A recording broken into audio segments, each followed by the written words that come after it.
The frustration we feel about border security is widespread in the American public, whether it's north, south, east, west. All of America is concerned about the border, and rightly. I think President Biden knows he's in trouble, and Democrats know they're in trouble for the open border policies of the last 3 years. It's been an unmitigated disaster. President Biden's border crisis firing up both sides of the aisle. Brand new drone footage from our team in Eagle Pass shows dozens of migrants climbing shipping containers and crossing into the U.S. Groups like these are processed and released to travel all over the country.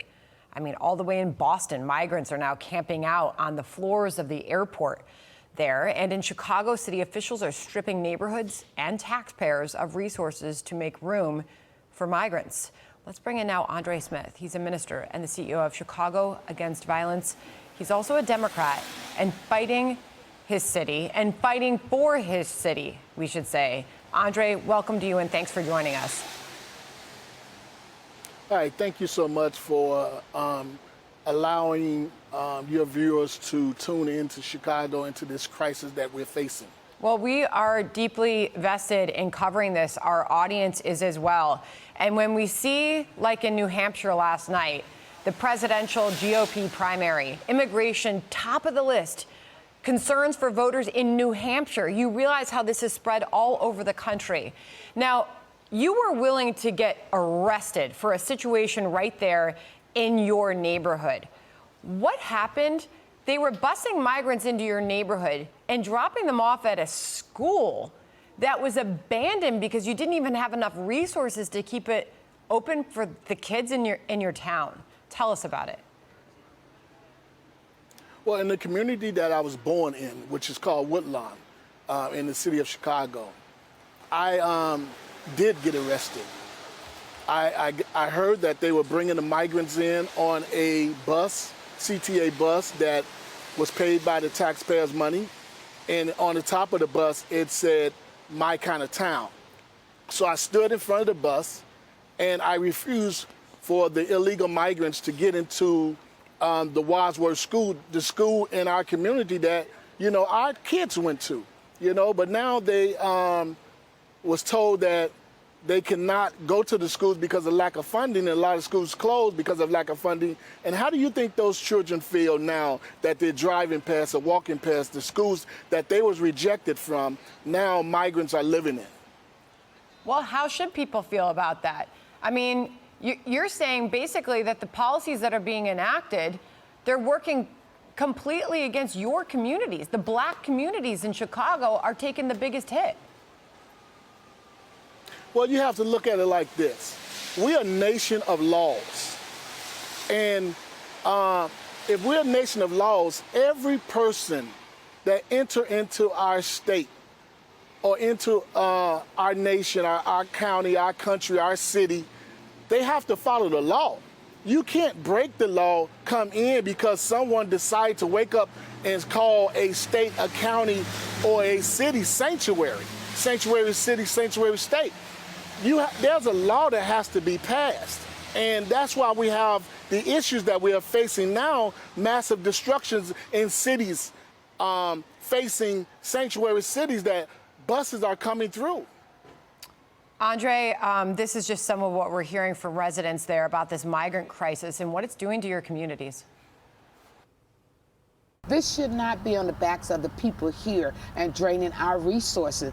I see a lot of wasted money because there's no structure. You've never had a time where Southsiders, Westsiders, and now Northsiders have come together to unite under one issue. Yet, this is the mayor, Brandon Johnson, of your city. This is how he's responding to that criticism. Listen. My administration has responded to this humanitarian mission with the full force of government. What Governor Abbott is doing is, quite frankly, it's reckless. Sending buses all over the state of Illinois and all over the country is reckless and, quite frankly, is dangerous. You talk about we're a country of laws. He's blaming the Texas governor for this crisis, who's trying to enforce the laws.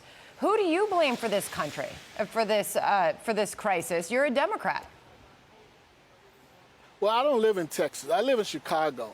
And I blame Brandon Johnson for continuing to silence the people, the registered voters, and not allowing us to vote whether we want a sanctuary city or not, and telling people that there's more than enough when there's clearly not enough. This is a disaster, and that's why he's facing panic attacks as we speak. You know, he's going in and out of the hospital because he bit more off than he can chew. So when I become the next state rep, I'm going to make sure that we recall the mayor. Are you running as a Democrat? I live in a Democratic city, Democratic state, and I'm running as a Democrat. And, you know, the thing about it is that we got to recall the mayor. We got to give the voters the right when things are going wrong to be able to call them back. Yeah. Andre, by the way, what's the building behind you there? That's part of the story, right? Yeah, this building behind me is called Near South Health Clinic.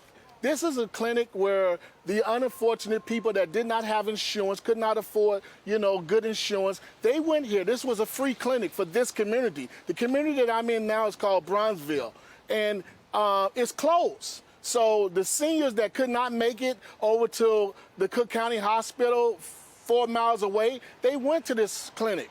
Now it was closed. Now migrants are there. So our parks, our schools, our clinics, and police stations have all become shelters for illegal migrants. That is a harsh reality for so many there, I'm sure. And you're talking about the seniors who now can't get the medical care in that building behind you. Real quick, I want to finish up with this. These are the words of a Naperville councilman, Josh McBroom, on the migrant crisis. This is a suburb of Chicago, a western suburb. Listen here. We do have a very affluent community, a lot of big homes, and what I'd like to do is direct staff to create a sign-up sheet. So, you know, for individuals that would be willing to house migrant families. And if there's people that would do that, God bless them. So if we could raise awareness in that way, I think we need to find out. I think we need to find out who would be willing to house migrant families. Now, Andre, that moment's gone viral. I picked up the phone and called him this morning and had a long chat with him. He said his words are being misconstrued. He said the right's coming after him, saying what, because people have money and big houses, they should have to shelter these migrants that are coming into their town. He said no. His point there is that people have yard signs, all are welcome. You know, that we're a sanctuary town, we're a sanctuary city, state.